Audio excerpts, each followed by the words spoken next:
Bonjour à tous et à toutes, je suis là pour vous faire un petit tuto sur le DC-6 de PMDG, un avion des années 1950, quadrimoteur, à hélice.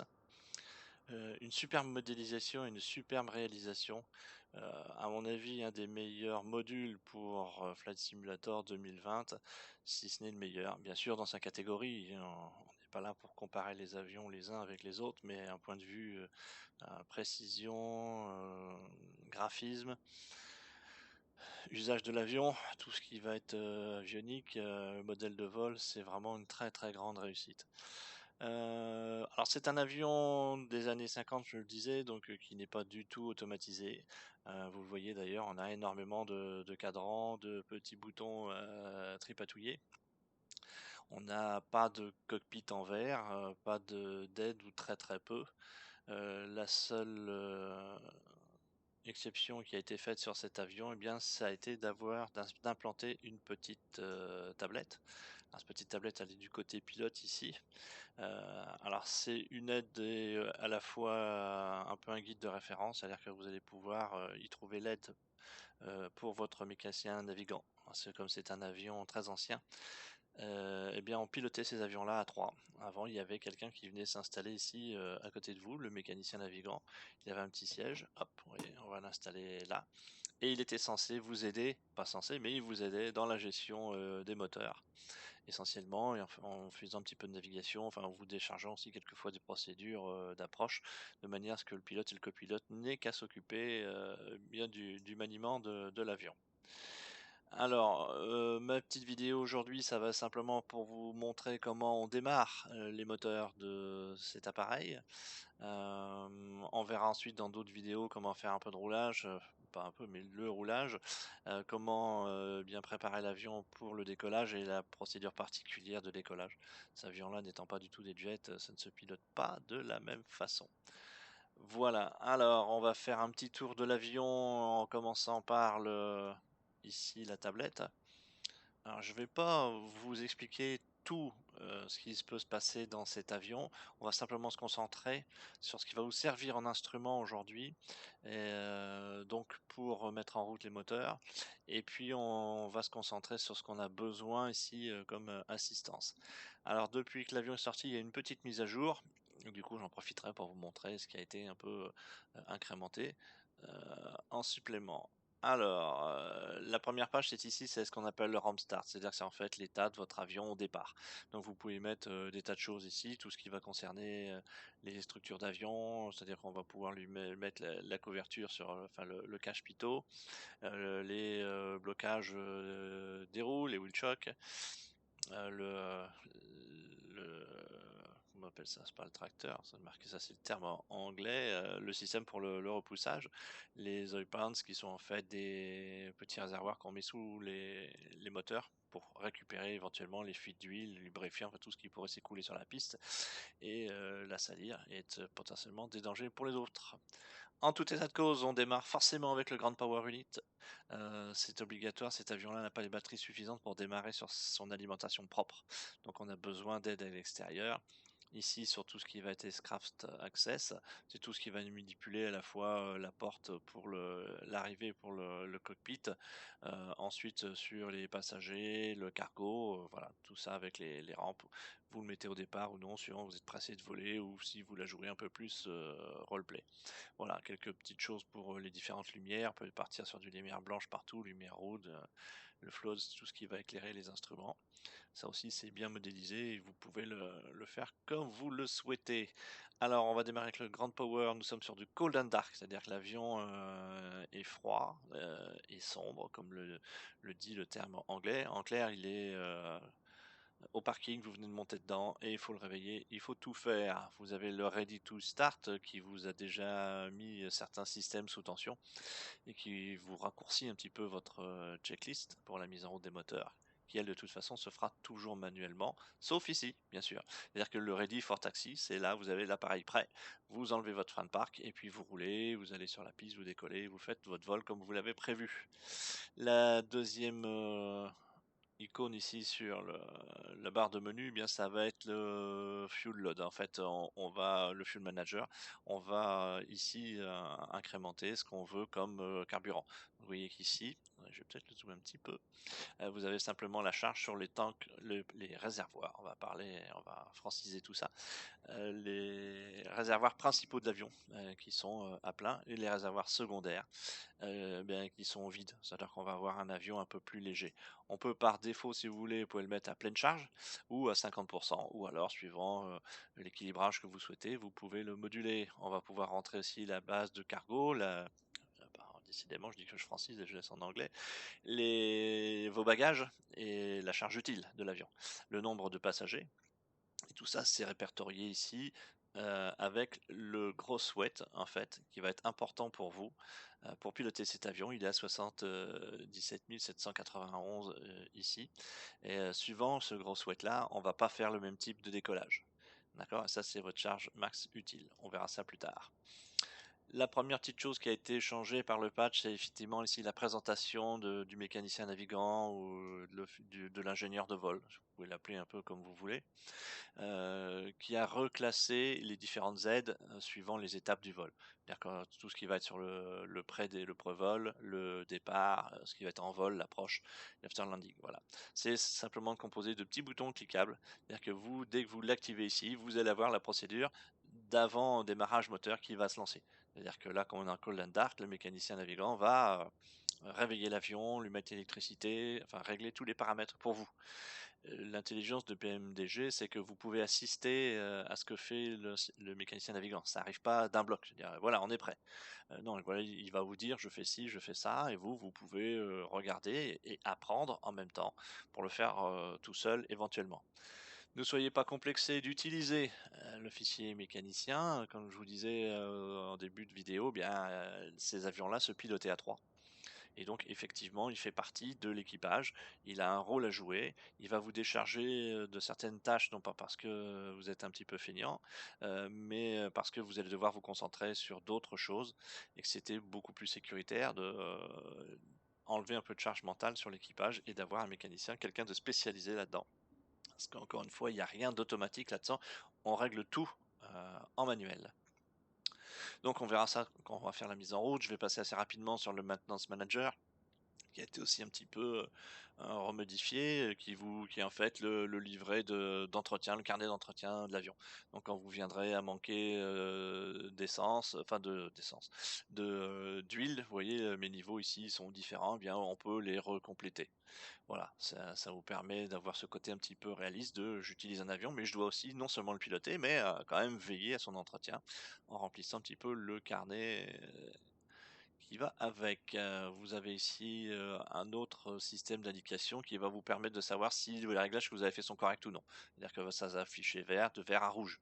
Rouge, attention, vous risquez la casse. De vert, bah, tout va bien, vous avez entré les bons paramètres de température, euh, de refroidissement, il y a la bonne température d'huile, la bonne pression, voilà. Ça vous évite de connaître les niveaux de pression par cœur. Vous verrez tout de suite s'ils sont bien ou pas. Le dernier volet ici, ça va être les options du jeu. Ce qu'ils ont implanté, ce qui est vraiment bien, c'est ce qui manque aussi un peu à Flight Simulator en ce moment, c'est d'avoir une indication de la compression du temps. C'est-à-dire que vous pouvez avancer le temps, le ralentir, mais on ne sait jamais trop si on l'a avancé deux fois, trois fois, et si on est revenu à un défilement normal ou pas du temps. Ici, maintenant, là, vous l'avez directement sur cette petite tablette.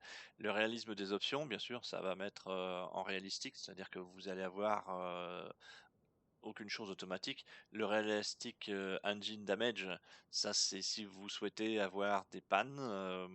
Moi je l'ai un peu désactivé ici parce que sur la première version que j'ai eue, eh bien c'était des pannes un petit peu systématiques. Dès qu'on l'avait mis, on n'y échappait pas.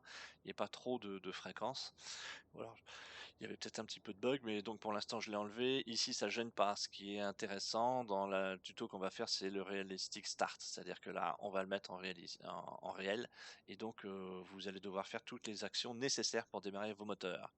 Le Realistic Carbalancing, donc ça va être le givrage de vos carburateurs. Parce qu'on n'a pas de moteur injection, on fonctionne par carburateur sur cet appareil-là. Et donc en fonction de l'altitude, on a des risques de givre et donc de coupure moteur. Si vous bloquez votre carburateur, tout ce qui va être CB failure, les pannes, bien ça va être géré aussi par vos boutons de vos disjoncteurs.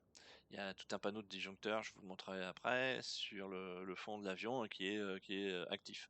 Ensuite, si vous avez des pannes silencieuses, vous êtes averti ou pas de les problèmes que vous pouvez rencontrer avec votre autopilote. Un autopilote particulier, ici ça va être les options de navigation. Donc Asobo a prévu quand même de vous mettre un petit peu de navigation moderne et de ne pas vous laisser complètement à l'ancienne avec la navigation à l'estime. Ou alors vous pouvez effectivement aussi ne faire que n'avoir les Bendix radio, c'est-à-dire que la marque Bendix de vos systèmes de radio navigation. Voilà, on a fait le tour. On va simplement se replacer sur le cockpit, enfin sur la page du mécanicien navigant. On va reprendre la place dans le cockpit et je vais vous expliquer les panneaux qui vont vous servir, les cadrans qui vont vous servir avant la mise en route. On va pas faire tout ce qui est instrumentation, d'accord? On va se servir effectivement de ce qui va être central. Ça veut dire, on va être d'ici. Là, ça va être sur la mise en route, on va regarder sur la tension. Ici, ce sont vos jauges de carburant. On va voir la position de vos volets. Le plus important, ça va être tout ce qui va être contrôle moteur qui est sur le panneau central. Vos manettes des gaz. Alors, il y en a plusieurs, il y en a 4 ici, une pour chaque moteur, et elles sont doublées en termes de commande pour le copilote, c'est-à-dire qu'il peut prendre la main aussi à tout moment et inversement. On n'a pas de commande ici partagée parce que comme on est sur un avion à hélice, on a tout un bloc ici qui est le système de gestion du pas des hélices d'avion et de la synchronisation des hélices. On y reviendra peut-être dans une autre vidéo pour que vous puissiez avoir les idées bien claires. Là-dessus, ça va être tout ce qui va être gestion du carburant. Là, on va être sur les réservoirs principaux. Et ici, ça va être le crossover, c'est-à-dire le mélange. C'est-à-dire que je vais prendre de mon réservoir principal pour mettre dans mon réservoir secondaire pour alimenter mon moteur 3. Enfin, tout un système de gestion du carburant qui n'est pas compliqué, mais qui est à voir au moins une fois pour bien le comprendre. La concession qui a été faite aussi sur cet avion, ça a été de ne pas modéliser tout ce qui est le système de radio ici, qui était bien trop ancien, complètement obsolète, qui aurait pas eu beaucoup d'utilité de garder. Ils l'ont laissé visuellement pour ne pas dénaturer le tableau de commande ici, parce que dans le milieu, vous avez le pilote automatique ici, qui est un gyro pilote, qui est quelque chose d'un peu particulier. C'est pas vraiment une centrale de navigation à inertie, ça y ressemble un peu, mais ça se conduit pas de la même façon. Le bas ici, eh bien ça va être vos richesses de mélange, comme sur tous les avions. Ici, le bleu, non, ce sont pas les pas d'hélice, malgré que ça soit en bleu sur les autres avions, ça va être tout ce qui va être réglage du carburateur. Donc ça va rester là pour l'instant, on le verra pas trop. C'est plus quand on sera en vol. Alors le pas d'hélice, il va quand même se régler ici. Il y a un pas commun, c'est-à-dire qu'en fait on n'a qu'une seule mallette pour régler. Alors, ça s'appelle, je vais peut-être vous le zoomer un petit peu. Est-ce que je peux vous le zoomer? Non, non. Tu commences bien ta vidéo, Fred. Ça, voilà. Bon, ça a décidé de m'embêter. Très bien. Je vais peut-être le couper au montage. Je verrai. Oui, allez remonter tous en haut. Voilà, comme ça vous serez sur les principaux et au démarrage. Alors on ne le voit pas très bien, mais il y a un petit P ici pour propeller qui en fait sont les hélices. Et vous réglez le propeller avec cette manette là. C'est-à-dire qu'il y en a une seule pour les 4 moteurs, parce qu'on s'amuse pas à faire du différentiel, on va pousser un peu ici, un peu là, ça le mécanicien navigant, lui, il va tout mettre en même régime, et le régulateur d'hélice va servir aussi à garder les vitesses constantes ou des vitesses égales pour tous les moteurs. Voilà, ensuite, qu'est-ce que je peux vous dire d'autre? Maintenant, c'est en fait tout ce dont on va se servir. Après sur les panneaux, vous voyez, il y en a un petit peu dans tous les sens. Là-bas, ça va être surtout la pressurisation de l'avion. Ici, on va régler tout ce qui va être plutôt dégivrage. On va voir un peu ce qui va être test ici, alarme et lumière.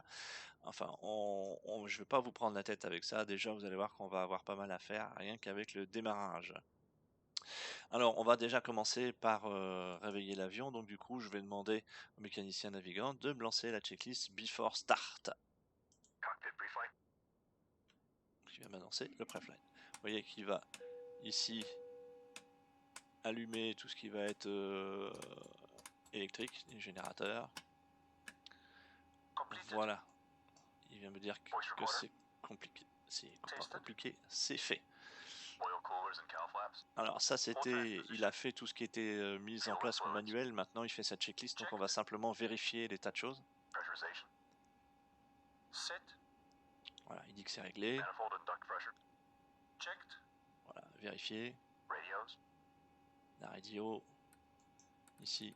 Alors, voilà, la radio moderne elle est là, ici vous avez votre GPS, et ici vous avez la radio navigation avec des choses très classiques comme on a dans tous les avions, les Cessna, voilà.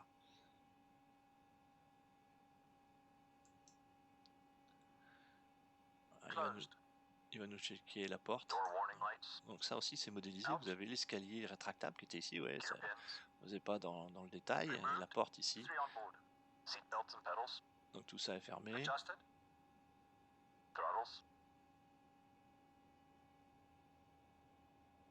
Set to idle. Propellers. Forward and 3.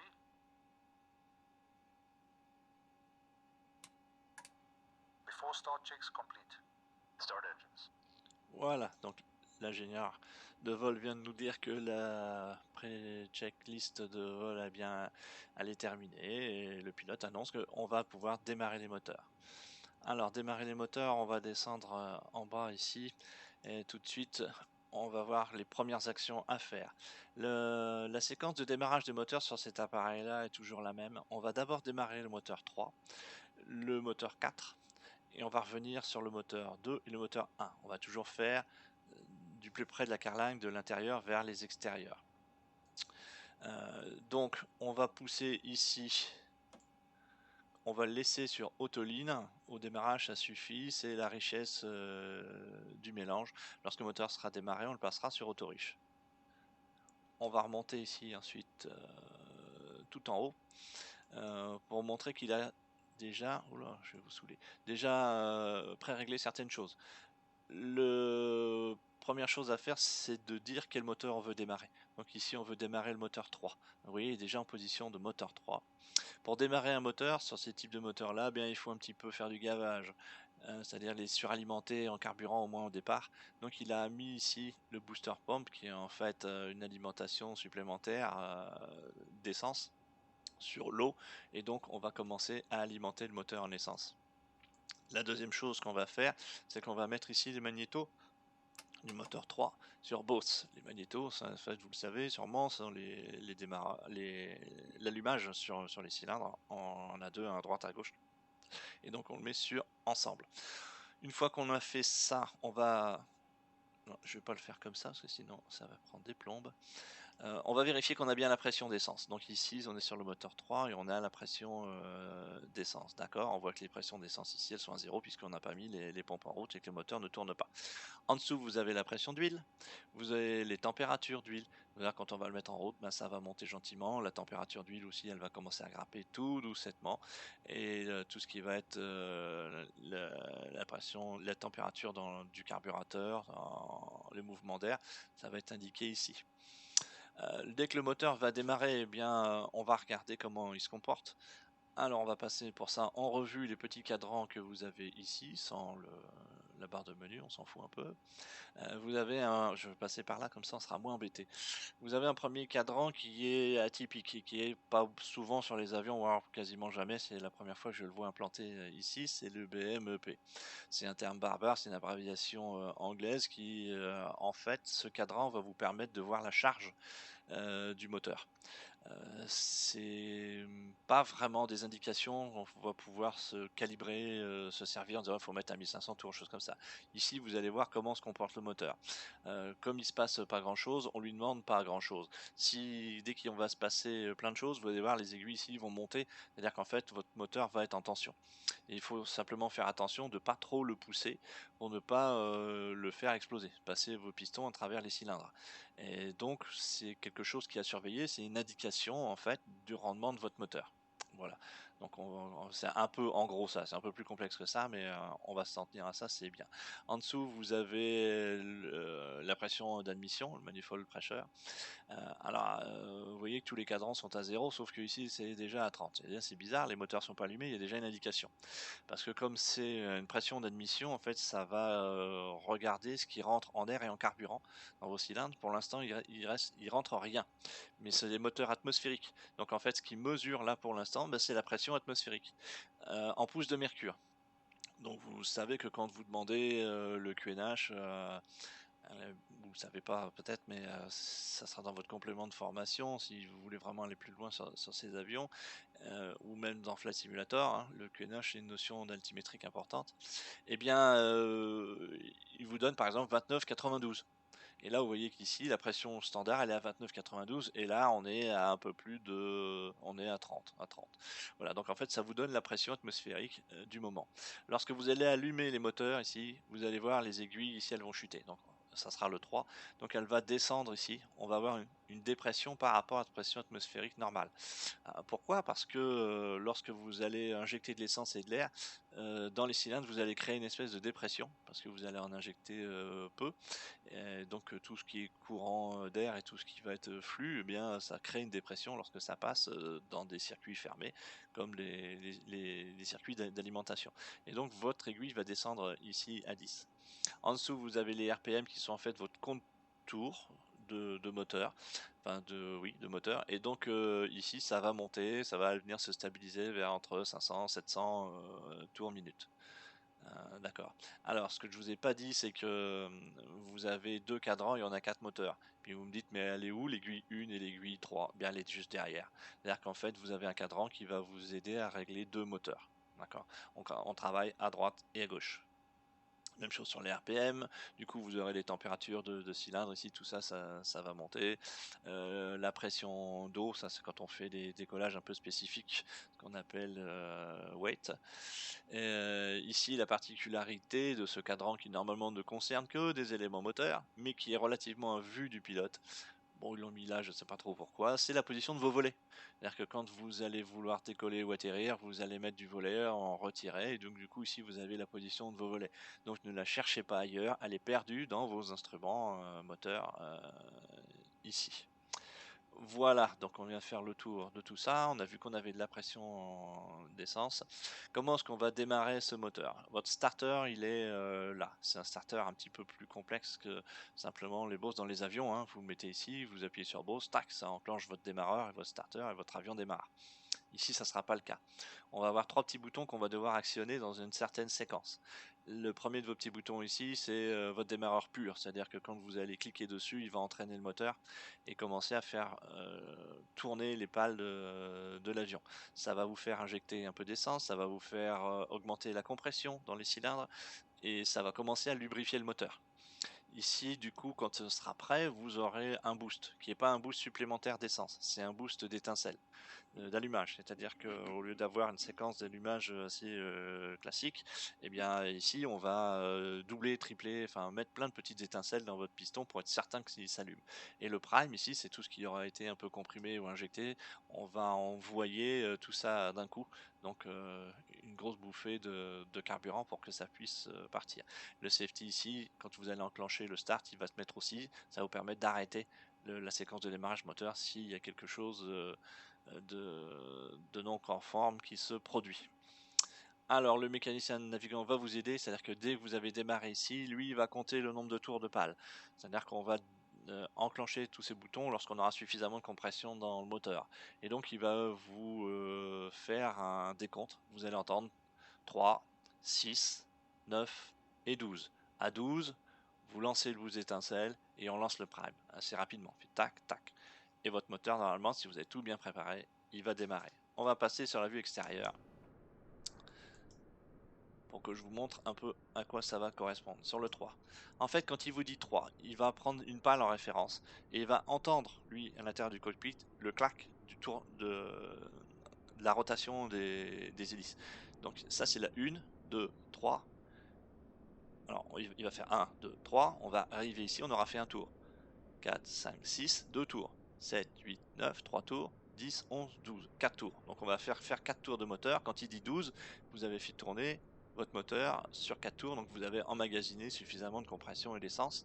Et c'est à ce moment-là que vous allez lâcher le reste du démarrage. Alors on va le faire.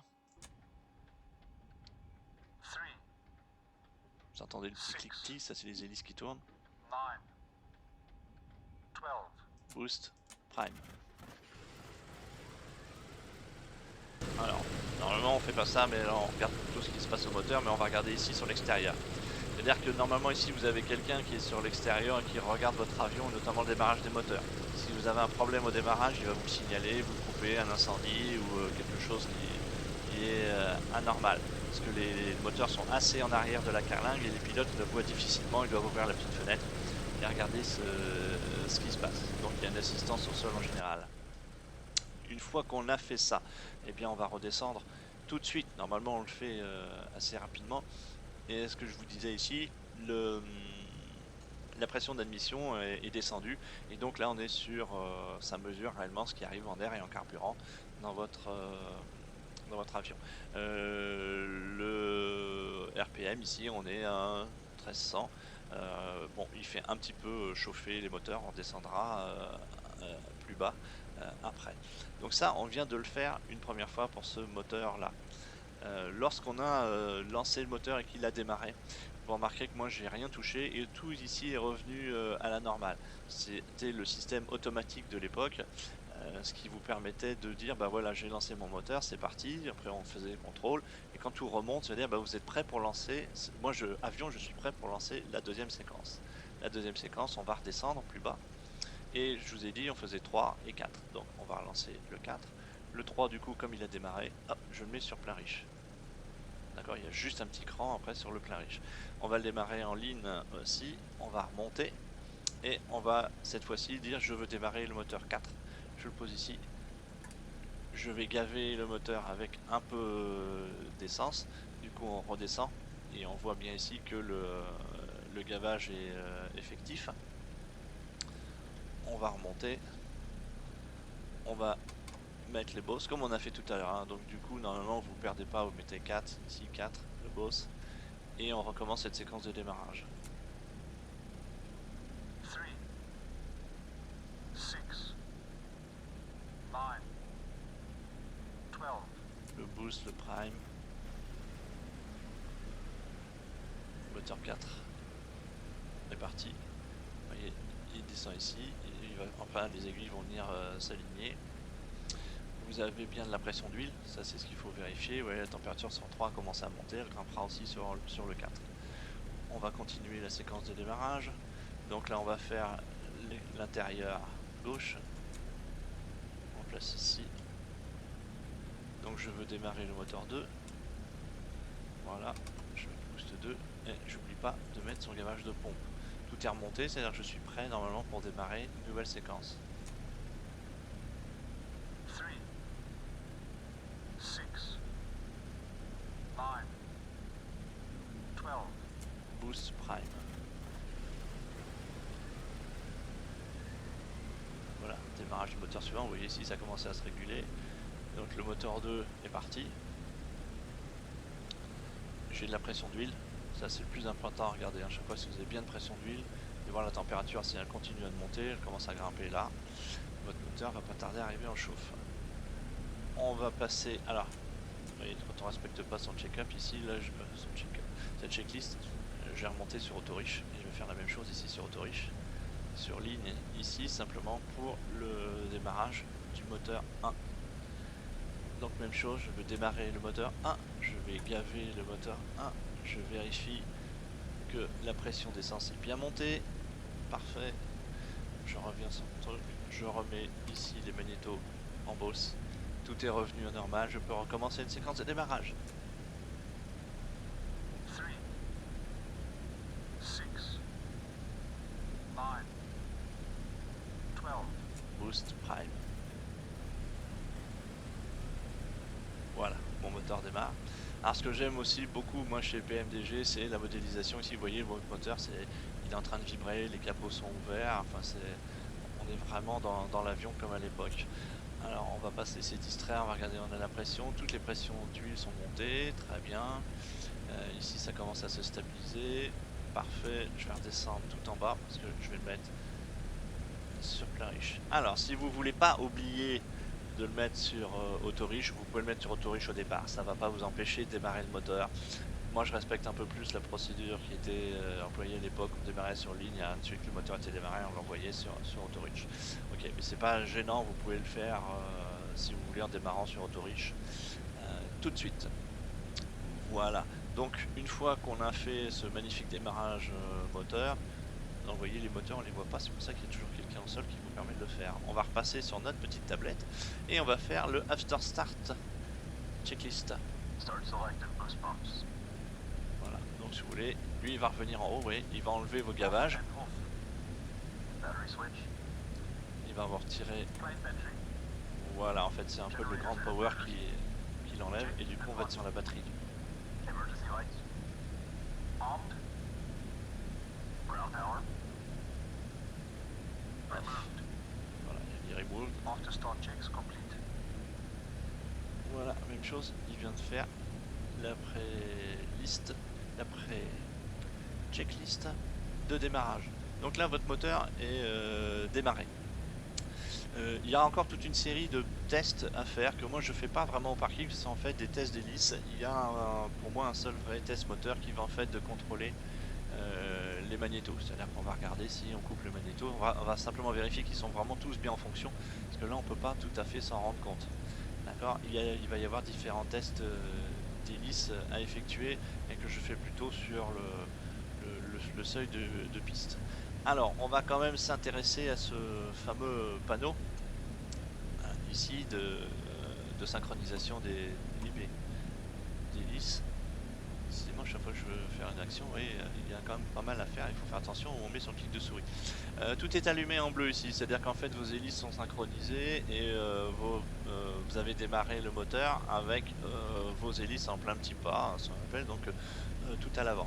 Vous avez une magnifique barre rouge ici qui est en fait le reverse, c'est-à-dire que ces hélices de système Hamilton, elles ont un pas variable et elles sont alimentées par pression d'huile.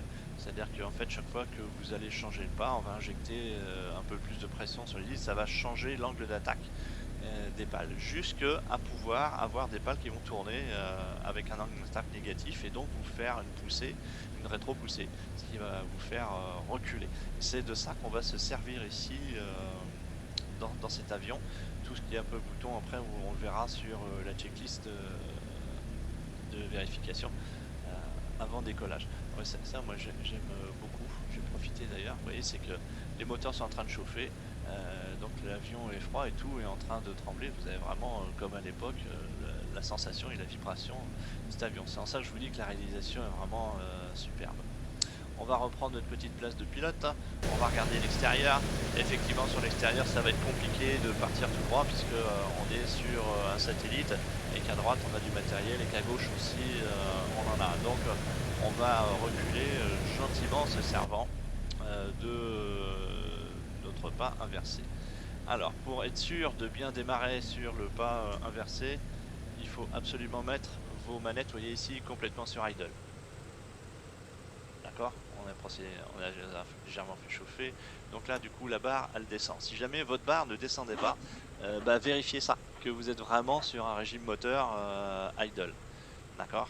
Ensuite, une fois qu'on est sur idle, vous allez utiliser votre manette comme d'habitude, c'est-à-dire que vous allez la remettre en poussée, votre joystick, et vous n'avez pas besoin de pousser sur énormément d'énergie. Alors il faut ne pas faire, vous voyez, alors je vais reprendre, je l'ai mis ici en bas.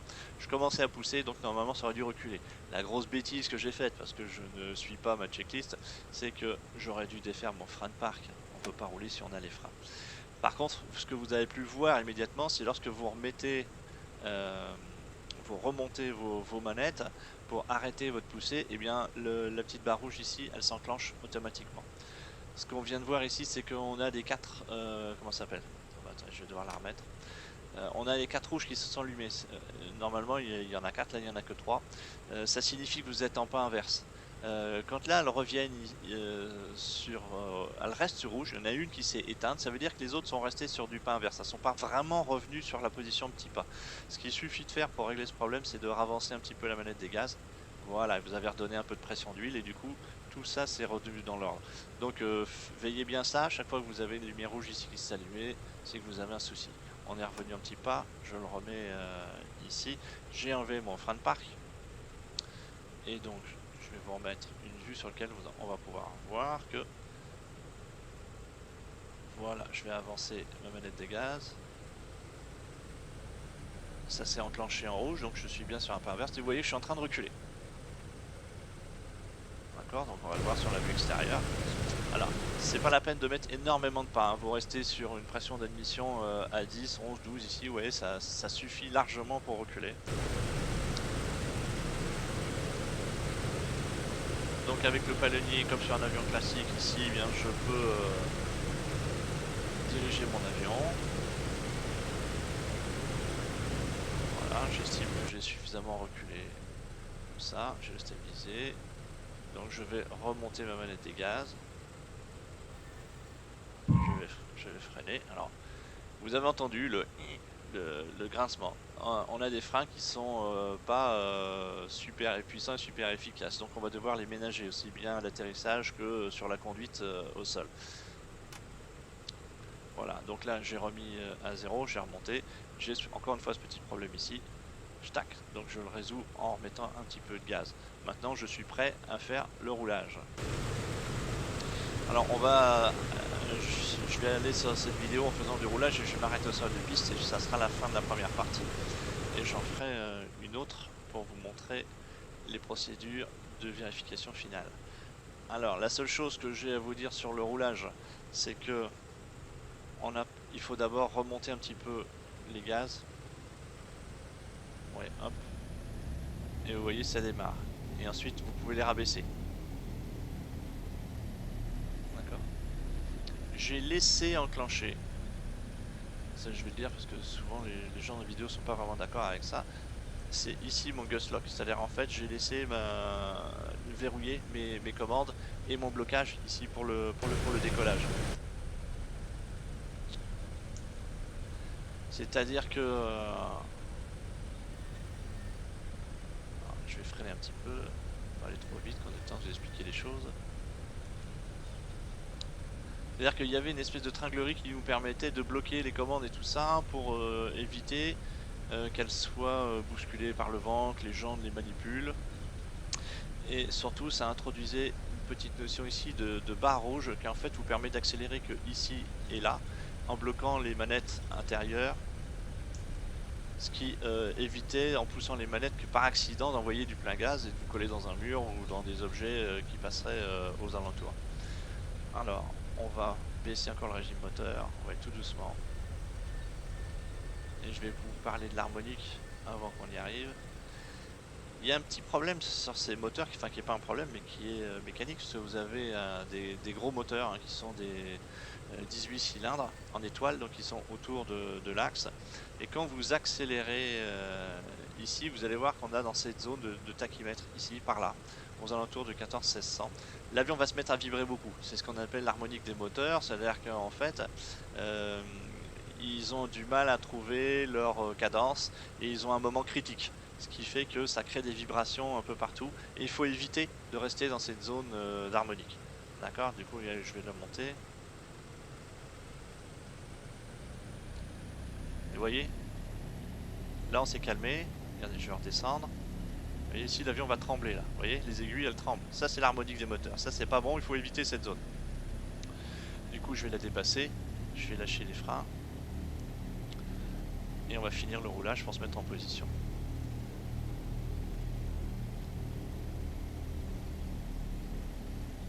Alors la deuxième chose à faire, c'est lorsque vous tournez, vous ne mettez pas de frein sur le pied sur lequel vous voulez tourner. C'est-à-dire que là je suis en train de mettre du pied à gauche, et en général sur les jets, on n'hésite pas à mettre un petit coup.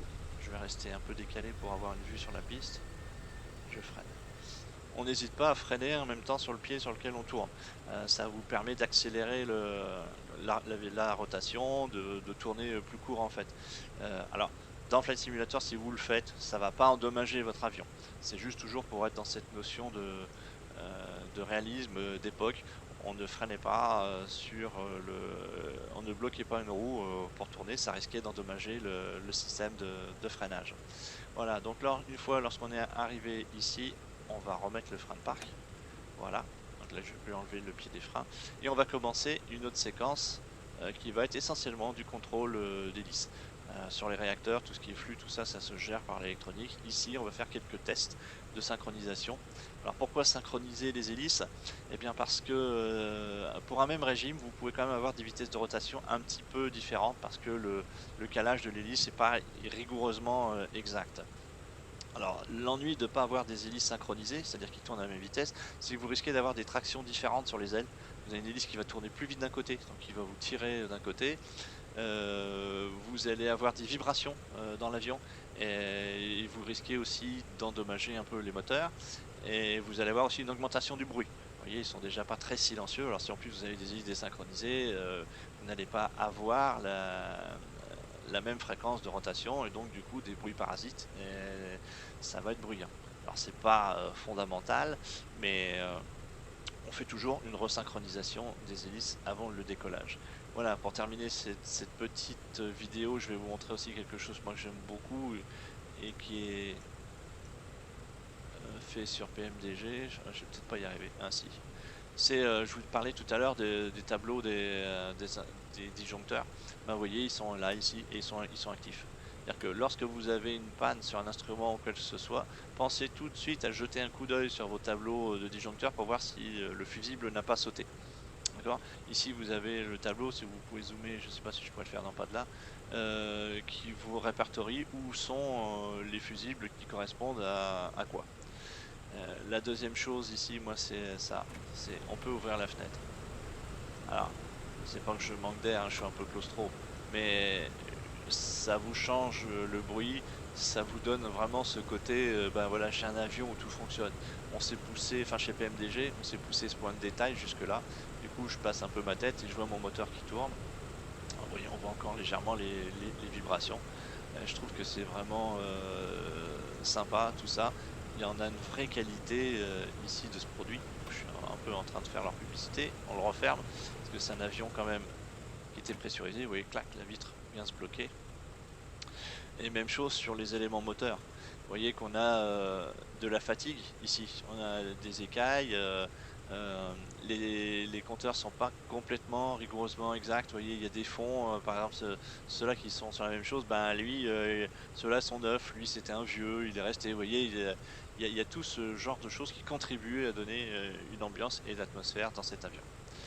Voilà, donc vous avez déjà pas mal de choses à assimiler. On va voir plus tard ce qu'on va faire en checklist de départ. Je vais peut-être revenir ici sur la tablette pour vous dire que lorsqu'on aura fait nous manuellement les vérifications, celles-là on les fait sans l'aide du mécanicien navigant, et bien on passera sur Before Takeoff et on ira se placer sur la piste avec les vérifications faites et on pourra choisir sur les deux types de vol, les drive et wet, et on va choisir si on injecte de l'eau dans les moteurs ou pas.